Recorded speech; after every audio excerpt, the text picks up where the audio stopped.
Nós estudamos na quarta-feira passada e vimos na Bíblia o porquê somos chamados cristãos. Somos seguidores de Cristo e seguir a Cristo envolve manifestar o testemunho da fé, envolve servir ao Senhor em adoração verdadeira, em uma vida de santidade, consagração e piedade, e envolve também lutar contra o inimigo das nossas almas ou os nossos inimigos que sempre tentam nos desviar do caminho da fé: o mundo, a carne, a nossa velha natureza e o próprio diabo e o seu reino de trevas. Hoje a pergunta que nós vamos trabalhar, e por ela nós seremos então dirigidos a passagens bíblicas muito importantes para os nossos dias. A pergunta de número 33 do catecismo que temos estudado, o catecismo de Heidelberg, é a seguinte: por que Jesus é chamado de Filho unigênito de Deus, se nós também somos filhos de Deus? Vimos que nós somos chamados cristãos porque estamos unidos a Cristo. Cristo agora é o nosso Senhor e nós nos tornamos dele, pertencemos a ele, estamos ligados a ele. A Bíblia diz que nós somos suas ovelhas e ele é o nosso bom pastor. E a pergunta de hoje então é a seguinte: por que Jesus é chamado de Filho unigênito de Deus, se nós também somos filhos de Deus? Resposta: porque somente Cristo é o eterno e natural Filho de Deus.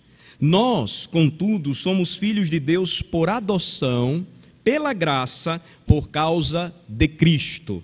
Então eu vou repetir: Jesus é chamado de Filho unigênito de Deus, porque somente Jesus Cristo é o eterno e natural Filho de Deus. Vamos ver as passagens bíblicas que nos ensinam isto, nos trazem esta doutrina muito importante para a nossa fé. Abramos a palavra no Evangelho de João. Vamos para lá. Evangelho de João,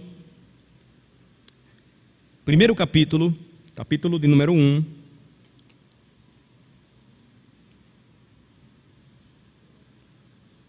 Versículo 14. Evangelho de João, capítulo 1, versículo 14. Cristo é chamado de unigênito Filho de Deus porque ele é o Filho eterno e natural de Deus. Vamos ler juntos o versículo 14. Vamos lá. E o Verbo se fez carne e habitou entre nós, cheio de graça e de verdade. E vimos a sua glória, glória como do unigênito do Pai. Ele, Jesus, é o eterno Filho de Deus. Ele não foi criado por Deus, nem também foi gerado por Deus. Ele é eterno com o Pai. Ele é aquele que está unido intimamente, tem a mesma essência, glória, majestade e poder que o Pai.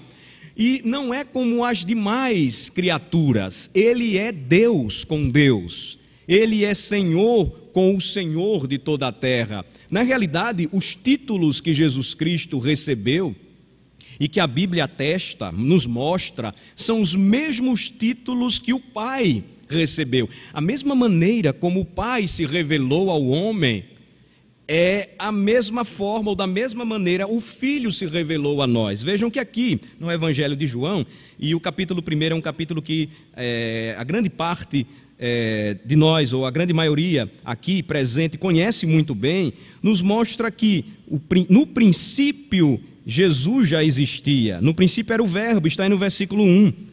E o Verbo estava com Deus, e o Verbo era Deus. Ele estava no princípio com Deus, todas as coisas foram feitas por intermédio dele, está aí no versículo 3, e sem ele nada do que foi feito se fez. Então, Jesus Cristo é o Filho unigênito de Deus, porque ele não foi criado, nem gerado assim como nós. Ele sempre existiu. Ele é o eterno. Ele é o eterno. Vejam só o versículo 18. Um versículo que se soma com esta manifestação de Jesus Cristo como a palavra viva do Pai. O versículo 14, que vocês leram comigo, disse que Jesus, o Verbo de Deus, se fez carne e habitou entre nós, cheio de graça e de verdade. Então, o eterno Filho de Deus um dia encarnou. Ele veio ao mundo, tomou a forma humana por amor a mim e a você. Ele veio ao mundo para morrer e dar a sua vida por nós pecadores, mas o seu início aqui nesta terra não quer dizer que ele foi gerado pela primeira vez, quando ele foi colocado no ventre da Virgem Maria por obra do Espírito Santo. Ele já existia. E como o apóstolo Paulo escreveu aos Filipenses, ele, tendo a forma de Deus, não considerou por usurpação ser igual a Deus, mas antes se humilhou, esvaziou-se da sua glória e nasceu em forma humana, ou seja, desceu aos céus, ou como nós cantamos domingo passado à noite, deixou o esplendor de sua glória para vir a este mundo aqui, por nós, para a glória de Deus e para salvar o seu povo dos seus próprios pecados. Então, quando Jesus veio ao mundo, ele manifestou a glória, a sua glória aos homens, está aí no final do versículo 14, glória como do unigênito do Pai, aquele que está intimamente ligado, eternamente com o Pai. Aí lemos o versículo 18, vejam um testemunho que João Batista dá a respeito de Jesus neste evangelho, e nós encontramos o versículo 18, vamos ler. Ninguém jamais viu a Deus, o Deus unigênito que está no seio do Pai é quem o revelou. Então, Deus é Espírito. A palavra de Deus nos diz isto. Ninguém jamais viu a Deus. Os anjos que louvam ao Senhor diariamente, sem cessar, têm asas que cobrem os seus olhos, porque se eles contemplarem a glória de Deus, eles morrem. A glória de Deus é tremenda, é tamanha. E vejam que ninguém jamais pôde vê-lo. Homem nenhum jamais viu a Deus e permaneceu vivo. Então aquela conversa que a gente ouve muito hoje, das pessoas que dizem que viram a Deus, há uma absurda mensagem que está se propagando na internet aí, de uma mulher que se diz pastora, e que já foi ao inferno 15 vezes e parece que 7 vezes no céu. Que negócio mais doido. Mas ela fala com uma autoridade e parece que ela viu aquilo que a Bíblia diz: nem olhos viram, nem ouvidos ouviram, que Deus tem preparado para os seus santos, mas Deus revelou em Cristo. A glória de Deus se revelou a nós em Jesus Cristo, e diz a palavra: ninguém jamais viu a Deus. O Deus unigênito, vejam como Jesus é chamado, o Deus unigênito, que está no seio do Pai, é quem o revelou. Cristo Jesus é aquele que veio revelar ao Pai. Ele veio revelar o Senhor de toda a glória, manifestando-se como homem, mostrando ser igual ao Pai, o Senhor de toda a glória também. Então vejam só, nós temos estas passagens aqui que são apontadas, e nós vamos para, ainda neste evangelho, o capítulo 3. Vamos para o capítulo 3, e vejam comigo outra palavra, ou outra passagem bíblica, que mais uma vez reforça que Jesus Cristo, ele é chamado de unigênito Filho de Deus, porque ele é o Filho eterno e natural de Deus o Pai. João 3,16, passagem conhecidíssima de todos nós. Vamos ler? Porque Deus amou ao mundo de tal maneira que deu o seu Filho unigênito, para que todo o que nele crê não pereça, mas tenha a vida eterna. Então a expressão Filho unigênito, no Evangelho de João e em outras passagens da Bíblia, aparecem, ocorrem, para mostrar que há uma grande distinção de poder, de glória, de honra, de majestade entre Jesus e o seu povo. Nós somos filhos de Deus por causa de Jesus Cristo. E aí ser filho unigênito de Deus é ser igual a Deus. Por isso que a carta aos Hebreus diz que Jesus é a expressão exata do ser de Deus, e ele é o resplendor da glória de Deus. É outra passagem aqui que ocorre e que ela precisa também ser mencionada ou lida por nós. Vamos lá, Hebreus capítulo 1, carta aos Hebreus. Se vocês puderem, anotem e lembrem sempre de mostrar que Jesus, ele é o Filho eterno de Deus. Jesus Cristo, ele, antes de ser verdadeiro homem, porque ele encarnou, ele eternamente era verdadeiro Deus, sempre foi. Então, Hebreus 1, versículos 1 e 2, diz assim, vamos ler? Todos acharam? Vamos lá. Havendo Deus outrora falado muitas vezes e de muitas maneiras aos pais pelos profetas, nestes últimos dias nos falou pelo Filho, a quem constituiu herdeiro de todas as coisas, pelo qual também fez o universo. Então, o mundo foi feito por intermédio dele e sem ele nada do que foi feito se fez. Quando Deus disse na gênese da criação, haja luz, quem falava a palavra ou quem representava o Pai na criação do mundo? O Verbo de Deus, o Senhor Jesus Cristo. A Bíblia diz, nestes últimos dias, este glorioso Senhor se fez Salvador e nos falou, Deus nos falou através dele, versículo 2, a quem? O Senhor Deus constituiu herdeiro de todas as coisas, pelo qual também fez o universo. E aí, versículo 3, vejam só o que ainda fala, o que a palavra ainda diz a respeito de Jesus Cristo. Vamos ler. Ele, que é o resplendor da glória e a expressão exata do seu ser, sustentando todas as coisas pela palavra do seu poder, depois de ter feito a purificação dos pecados, assentou-se à direita da majestade nas alturas. E o 4, tendo se tornado tão superior aos anjos, quanto herdou mais excelente nome do que eles. Então Jesus, o Filho unigênito de Deus, é o resplendor da glória de Deus, é a expressão exata do seu ser. Por isso que no Evangelho de João, quando Filipe pede, Senhor, mostra-nos o Pai, e isto nos basta. Lembram daquela passagem? E o Senhor diz, mas Filipe, há tanto tempo estou convosco e não me tens visto. Quem vê a mim, vê ao Pai. Ele está dizendo o seguinte, eu sou a expressão exata do Pai. Quem vê a mim, disse Jesus, vê ao Pai. Por isso que ele completa e diz, por que você está pedindo para que o Pai seja mostrado ou revelado? Eu sou a revelação do Pai, eu, Jesus Cristo. Então, Jesus, como o unigênito Filho de Deus, ele é o nosso Salvador maravilhoso, ele é o Senhor da igreja e ele também é o Senhor do universo.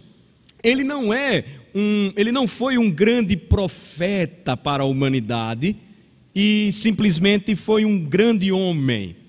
Ele não foi um ser iluminado que veio ao mundo para fazer a diferença. Ele não é apenas um semideus, ou seja, criado pelo Pai para ser o nosso Salvador. Não, ele é o eterno. Ele é o esplendor da glória de Deus, ele é a expressão exata do ser de Deus, como disse o apóstolo Paulo escrevendo aos Colossenses, capítulo 1, versículo 15, ele é a imagem do Deus invisível. Então Jesus, ele é maravilhoso, porque ele de fato é o que a Bíblia diz, ele é o eu sou, ou seja, ele é aquele que sempre existiu, aquele que era, que é e que há de vir. Agora, somos, pela graça, filhos de Deus. Nós não somos como Jesus, unigênitos filhos de Deus. Mas a Bíblia diz que somos filhos de Deus por sua graça, adotados em Cristo Jesus, por seu amor. E percebam, a nossa união com Cristo é tão preciosa, meus irmãos, que a Escritura então vai nos mostrar o seguinte. Vamos voltar para o Evangelho de João, para o capítulo 1. Novamente voltemos para lá.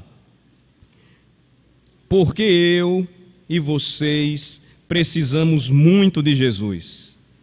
Porque não podemos fazer nada sem o Senhor Jesus.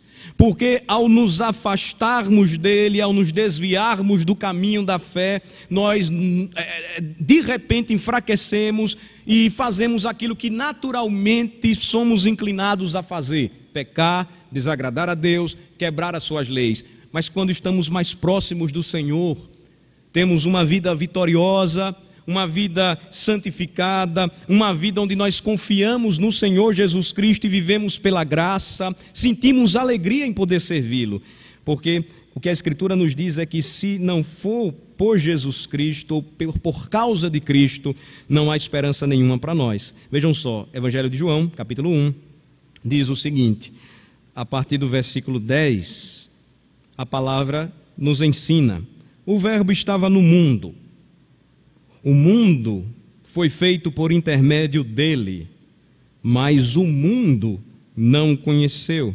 Notem que os homens, eles estão debaixo do juízo de Deus, porque Jesus veio ao mundo, o mundo foi criado por ele, o mundo só existe e se sustenta por causa dele, mas todas as vezes que o mundo o rejeita, não o conhece e vive como se ele não existisse. A reação aqui é a seguinte, no versículo 11: o Verbo, Jesus, veio para o que era seu, ou seja, aqueles que ele criou, seus filhos, o seu povo, e os seus não receberam. Mas o que foi que aconteceu e o que tem acontecido ainda hoje com aqueles que têm uma atitude diferente, com aqueles que não rejeitam ao Senhor de toda a terra, com aqueles que conhecem a Jesus Cristo? O que é que acontece? Versículo de número 12, vamos ler. Mas a todos quantos o receberam, deu-lhes o poder de serem feitos filhos de Deus, a saber, aos que creem no seu nome. Então, eu sou filho de Deus, vocês são filhos de Deus e filhas de Deus, por causa de Jesus Cristo. Todas as vezes, irmãos, que confiamos naquilo que fazemos, negamos aquilo que Jesus Cristo fez por nós. E nós temos uma facilidade muito grande de fazermos a oração do fariseu. É aquela que diz: Senhor, eu te dou graças por minha vida, porque eu sou forte, porque eu sou saudável, porque eu tenho tudo ao meu redor e porque eu não sou como aqueles que estão lá fora e que não adoram ao Senhor. Todas as vezes que fazemos esta oração, nós estamos negando que a todos quantos receberam ao Senhor Jesus Cristo, Ele concedeu a estes o poder de serem feitos filhos de Deus, a saber, aos que creem no seu nome. Crer em Jesus, irmãos, não é apenas dizer da boca para fora: eu recebo a Jesus Cristo como meu Senhor e Salvador. Crer em Jesus é ser objeto ou ser alvo de uma obra milagrosa, sobrenatural, transformadora, que só o Criador de tudo e de todos pode fazer. Os homens buscam muitos milagres e curas ainda hoje. Nos dias do apóstolo Paulo, ele disse: olha, os judeus pedem sinais, os gregos pedem sabedoria, mas nós pregamos a Cristo crucificado, nós pregamos ao Senhor, nós pregamos o verdadeiro poder e a verdadeira sabedoria que desceu dos céus. E por que eu estou falando isto? Porque os que creem em Jesus são aqueles que nasceram pela vontade de Deus em Jesus Cristo. Versículo 13, vamos ler. Os quais não nasceram do sangue, nem da vontade da carne, nem da vontade do homem, mas de Deus. Quem crê em Jesus responde pela fé, porque foi salvo pela graça. Quem crê em Jesus recebe a Cristo, arrependido de seus pecados, e entrega a sua vida a Ele, porque não nasceu do sangue nem da vontade da carne, ou seja, não foi obra do homem. Os homens têm produzido conversões. Sim, hoje muitos têm produzido conversos, mas não conversos a Cristo, não pessoas transformadas por Cristo, mas falsos convertidos, porque um evangelho deturpado, torcido, um evangelho falso vai produzir falsos cristãos. Mas o evangelho da graça de Deus, ele não arrodeia. Ele diz que o homem está morto em seus delitos e pecados. Ele diz que não há um justo nenhum sequer. E ele também diz e convida o pecador a vir até Cristo, a crer em Cristo. E quando nós cremos no nome de Jesus, recebemos a Jesus, o que é que ele faz com a gente? Ele nos dá o poder de sermos feitos filhos de Deus, nos transforma em filhos de Deus. Não nascemos do sangue, nem da vontade da carne, nem da vontade do homem, mas da vontade de Deus. Quando Nicodemos ele queria saber mais a respeito da pregação de Jesus Cristo, ele disse: Nicodemos, quem não nascer de novo não poderá entrar no reino dos céus. E aí Nicodemos disse: mas aí, Senhor, como é que acontece isso? Eu já sou um homem velho. Naquela época era comum os homens usarem barba.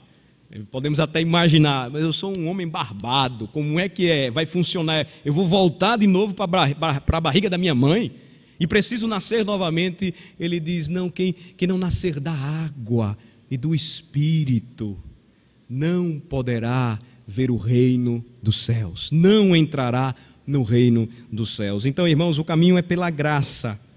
E notem que em Cristo nós somos filhos por adoção, por meio do Filho eterno de Deus. Outra passagem aqui que nós podemos utilizar, uma passagem também bonita, vamos para Efésios capítulo 1.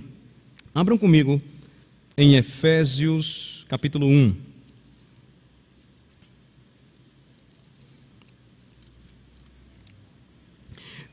Então, é errado eu pregar ou falar do evangelho para alguém dizendo que esta pessoa ela precisa vir a Cristo, ela precisa crer em Cristo, ela precisa receber a Cristo como seu Senhor e Salvador para ser salva. Não, porque a Bíblia diz que nós devemos fazer isso. Mas nós temos a consciência de que quando pregamos e semeamos a semente do evangelho, quem vai fazer, quem prepara aquele solo do coração e o torna fértil é o Senhor. Quem tem o poder de transformar o pecador em filho de Deus é Jesus. Então, nós evangelizamos, nós pregamos, e quando nós fazemos isso, nós entregamos a palavra da salvação, crendo que a palavra de Deus é poderosa para transformar o pecador. Vejam só, Paulo começa a carta aos Efésios bendizendo ao Senhor. Vocês conhecem esta passagem aqui muito bem, conhecem a carta também. Olhem que a partir do versículo 3, Paulo começa a louvar ao Senhor, bendizer ao Senhor, por toda a sorte de bênçãos espirituais que os crentes têm recebido por causa de Jesus Cristo. A expressão que mais ocorre na carta aos Efésios é a expressão em Cristo, em Cristo, em Cristo. Sempre lembrando, você está ligado a Jesus Cristo. As bênçãos que você tem são por causa de Cristo. Então, como é que ele começa? Vejam só, vamos ler o versículo 3, do versículo 3 em diante, vamos lá. Bendito Deus e Pai de nosso Senhor Jesus Cristo, que nos tem abençoado com toda a sorte de bênção espiritual nas regiões celestiais em Cristo. Aí, vamos continuar. Assim como nos escolheu nele, antes da fundação do mundo, para sermos santos e irrepreensíveis perante ele, e em amor nos predestinou para ele, para a adoção de filhos, por meio de Jesus Cristo, segundo o beneplácito de sua vontade, para louvor da glória de sua graça, que ele nos concedeu gratuitamente no amado. Então, vejam só quantas bênçãos espirituais nos são dadas ou nos foram dadas por causa da obra maravilhosa de Jesus Cristo. E eu confesso a vocês que às vezes sinto falta de ouvir mais orações que mencionem estas bênçãos espirituais que nós temos em Cristo. porque elas são mais importantes do que qualquer outra bênção terrena que venhamos a ter neste mundo. Mas a nossa mente muito facilmente é levada e conduzida para as preocupações da terra. Não é errado pedir por aquilo que o Senhor nos ensinou, mas o pão nosso de cada dia nos dá hoje, ele vem depois do Pai nosso que estás nos céus, santificado seja o teu nome, venha o teu reino e seja feita a tua vontade, assim na terra como no céu. O que me faz lembrar que eu devo sempre agradecer ao Senhor, porque em Cristo eu sou abençoado. Quando você estiver pagando uma conta na casa lotérica, e já deve ter acontecido isso com você, a maior parte das pessoas que vão numa casa lotérica não vão pagar conta não. Eu espero que os crentes se dirijam lá para pagar conta, mas a maioria vai para fazer aquela fezinha, né? Aí geralmente as pessoas chegam para você e dizem assim, não quer fazer hoje não o bolão da Mega Sena, da Tricena, da Quadricena, sei lá, é tanta coisa, né? Tente responder para ela assim, olha, não, obrigado, eu já sou muito rico. Ela vai se assustar. Se você disser que é rico e mencionar todas estas riquezas aqui que você possui, ela vai achar tolice, porque ela não entende que a riqueza maior que nós temos neste mundo, vejam só, versículo 4, é termos sido escolhidos em Cristo. Olha, a expressão nele nos faz lembrar do Senhor, antes da fundação do mundo, para sermos santos e irrepreensíveis perante ele. Então, eu sou de Cristo e fui escolhido por ele para viver uma vida de santidade e uma vida irrepreensível. Eu sou pecador? Sou. Tenho falhas? Tenho. Mas em Cristo agora eu tenho uma nova inclinação. Sou chamado a lutar contra este mundo mau e dar o bom testemunho da minha fé no Senhor. Versículo 5. Fui predestinado para ele. Tem gente que diz que a doutrina da predestinação é diabólica. Eu não sei como se tem coragem de dizer uma coisa dessa. Porque eu fui, a Bíblia diz, predestinado para o Senhor, Jesus Cristo, para a adoção de filhos por meio de Jesus Cristo. Então, eu não sou, nem vocês são filhos legítimos de Deus. O único, unigênito, eterno, se chama Jesus. Mas olha que bênção, eu pertenço à família de Deus, somos todos da família da fé, pela graça de Deus revelada em Jesus. Sou um filho por adoção. Sou um filho que antes, sendo escravo do diabo, fui liberto pelo meu Senhor, comprado pelo seu sangue e agora convidado a me sentar na sua mesa, comer na mesma mesa do rei. Como nós aprendemos na quarta-feira passada, de escravo, agora liberto, eu sou filho, príncipe, princesa, rei e rainha, na mesa do grande rei Jesus Cristo. Eu fui escolhido para isso, segundo o beneplácito de sua vontade, ou seja, por sua vontade, porque eu não merecia nada disso, a sua vontade benigna, bondosa, maravilhosa, para o louvor da glória de sua graça, que ele nos concedeu gratuitamente no amado Jesus, no qual temos a redenção pelo seu sangue, a remissão dos pecados, segundo a riqueza da sua graça, que Deus derramou abundantemente sobre nós em toda sabedoria e prudência. Nós reclamamos demais. E todas as vezes que formos tentados a reclamar da vida, lembremos de que somos os cidadãos mais ricos deste mundo. Às vezes nos falta muita coisa e às vezes nós queremos muita coisa que não nos falta. Mas todas as vezes que nos queixarmos, lembremos que o rei se fez pobre e humilde por amor a nós. E ele não teve nem onde encostar a sua cabeça enquanto viveu neste mundo, para derramar o seu sangue, dar a sua vida por nós, vencer a morte e as trevas e nos trazer então para este maravilhoso reino de amor. Os cristãos são filhos de Deus pela graça do Senhor revelada em Jesus Cristo. Que lembremos sempre disso, porque somos de Cristo. Eu concluo com estas palavras: o diabo não tem nenhum poder sobre nós.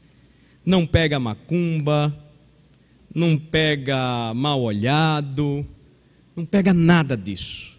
Nenhum poder ele tem sobre nós. Ele pode até nos influenciar, se dermos ainda ouvidos à sua voz. Mas se somos de Cristo e novas criaturas, a nossa voz deve ser sempre aquela que é ouvida da palavra, dos bons conselhos dos irmãos em Cristo, porque estão trazendo para nós a palavra, a voz da consciência redimida, que nos faz lembrar que para Satanás nós devemos dizer: arreda-te, como disse o Senhor. Não dizer está amarrado, que essa conversa aí é outra. O diabo já foi amarrado, o valente já foi dominado. O domínio que ele tem sobre o reino de trevas, ele não tem mais sobre a igreja. Por isso que a igreja não deve ter medo. E a palavra de Cristo diz que as portas do inferno jamais prevalecerão contra o povo de Deus, contra a igreja de Deus. Vamos orar.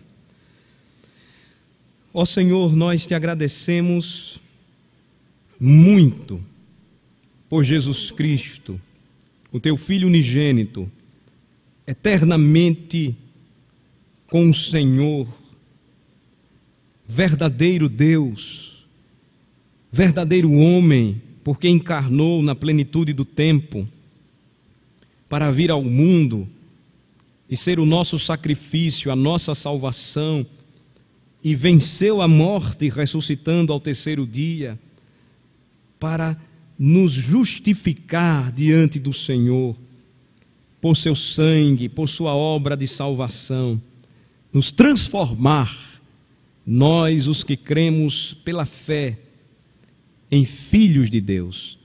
Nós te louvamos, ó Senhor, porque somos abençoados com toda a sorte de bênçãos espirituais. Ó Senhor, faz-nos lembrar de todas elas, todas as vezes que formos tentados a reclamar, a murmurar, a nos desviar e pecar contra Ti, a tentar abandonar, ó Senhor, a comunhão que temos com o Senhor e com os irmãos, que o nosso maior prazer, assim como o salmista disse, seja aquele que ele mesmo expressou: o pardal encontrou casa, a andorinha encontrou ninho para si, eu, os teus altares, Senhor dos exércitos, Rei meu e Deus meu. Abençoa, Senhor, a cada irmão e irmã, abençoa cada família, abençoa a tua igreja e fortalece a nossa fé através de uma convicção sadia de que, porque somos de Cristo, o diabo não tem mais poder sobre nós. Nós somos teus filhos e devemos viver pela graça no poder do Evangelho. Lutar bravamente contra o mundo, contra o pecado que nos assedia.